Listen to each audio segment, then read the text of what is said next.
السلام عليكم ورحمة الله وبركاته. إن الحمد لله نحمده ونستعينه ونستغفره ونعوذ بالله من شرور أنفسنا ومن سيئات أعمالنا. من يهده الله فلا مضل له ومن يضلله فلا هادي له، وأشهد أن لا إله إلا الله وحده لا شريك له، وأشهد أن محمدا عبده ورسوله. أما بعد، فضيلة الرئيس والضيوف الكرام والحضور الأعزاء، يشرفني أن أقدم بين حضراتكم بعض المعلومات والنبذة المختصرة عن سريلانكا. والشيخ زبير كلمني أقدم الكلمة بالعربية، وفكرت أن الجميع يتحدثون بالعربية، ولكن فوجئت بعد ما جئت أن الجميع يتحدثون بالأردية. لو كلمني من بداية ربما استعدت بالأردية أو إنجليزية. جزاه الله خيرا، بارك الله فيه. أيها المشايخ الكرام، سريلانكا معروف في التاريخ بالسرنديب. لو كتبتم في جوجل ولا في أي كتب على العربية سرنديب يطلع لكم بعض المعلومات.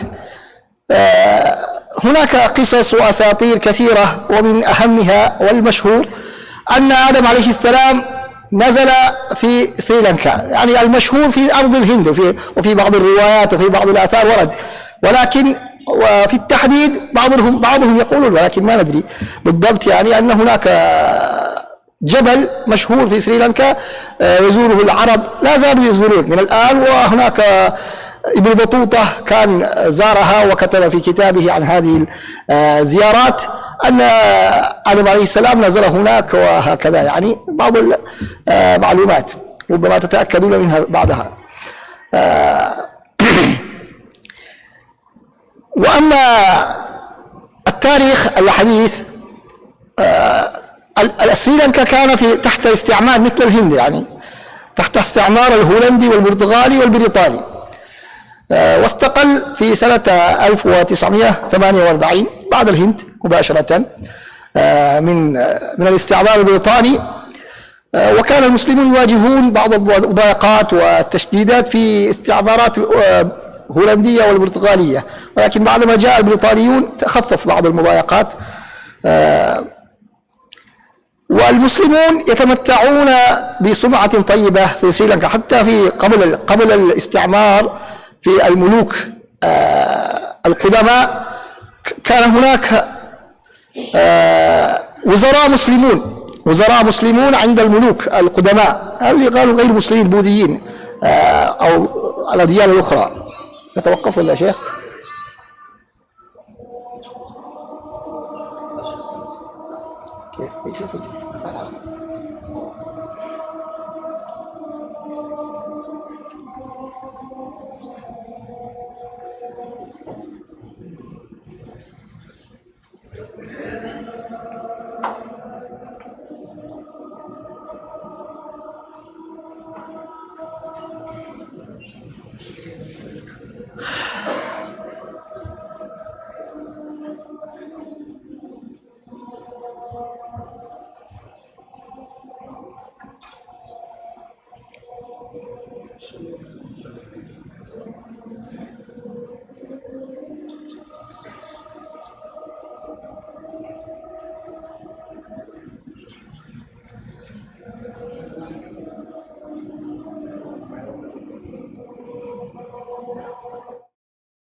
لا إله إلا الله، اللهم صل على محمد وعلى محمد، اللهم رب هذه الدعوة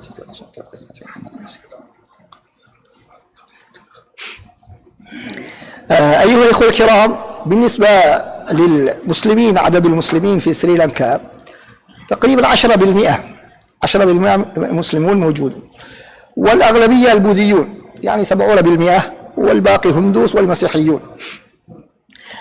والمسلمون لهم حرية جيدة في سريلانكا، إلا في العصر الحاضر في بعض المضايقات من بعض العنصريين وبعض الحركات البوذية. وعندنا بالنسبة للسياسة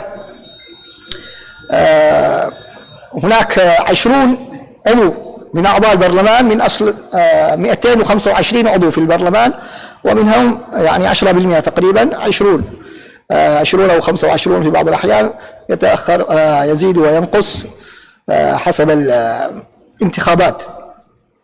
الآن هناك 20 عضوا في البرلمان. وبالنسبة للتعليم عندنا في سريلانكا المسلمون لهم مدارس خاصة، مدارس حكومية خاصة،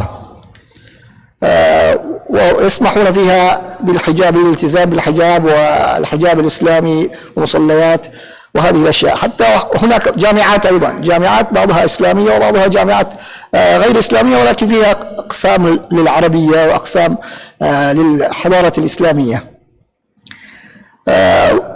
وأما المعاهد الشرعية كلها أهلية وليس هناك حكومية، معاهد شرعية يعني دراسة 7 سنوات أو 6 سنوات كما في الهند وفي باكستان، يعني اللي يتخرج فيه مولويون. وتقريبا أكثر من 300 معهد شرعي موجود، ومنها ثلث تقريبا 100 معهد شرعي للبنات يدرسون فيها، البنات يدرسن فيها 4 سنوات أو 3 أو 5 سنوات. عدد المساجد يقدر، عدد المساجد حسب التسجيل الرسمي أكثر من 2000 مسجد، أكثر من 2000 مسجد عندنا. وبالنسبة لقضايا المسلمين هناك جمعية لعلماء المسلمين في سريلانكا، وفيها أكثر من 2000 عضو كلهم مولويون، وله الآن صار له أكثر 100 سنة تقريبا 100 سنة بعد سقوط الخلافة مباشرة، بعد سقوط الخلافة العثمانية مباشرة بدأت الجمعية هذه، ولها إسهامات جيدة خاصة في إعلان بداية أشهر يعني رمضان والعيد، وكذلك إصدار الفتاوى الخاصة بالمسلمين. وأما المذهب الفقهي الشافعي، هم يعني تقريبا 95 أو 99% من المسلمين شافعية، والعقيدة الأشعرية، عقيدة في غالب المعاهد الشرعية الأشعرية، إلا المعاهد السلفية هم يدرسون فيها العقيدة السلفية.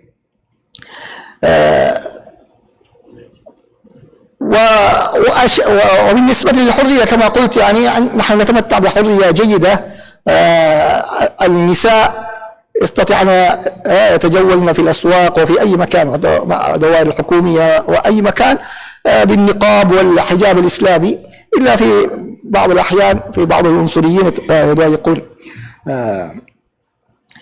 وبعد أحداث لعلكم بعضكم سمعتم، بعد أحداث 2019 أحداث التفجير اللي حدث من بعض المتطرفين المسلمين، هناك مضايقات وتفتيش شديد، وأيضا تضييق خاصة على الدعوة السلفية، والآن بدأت تتغير الأوضاع بعد تغير الحكومة.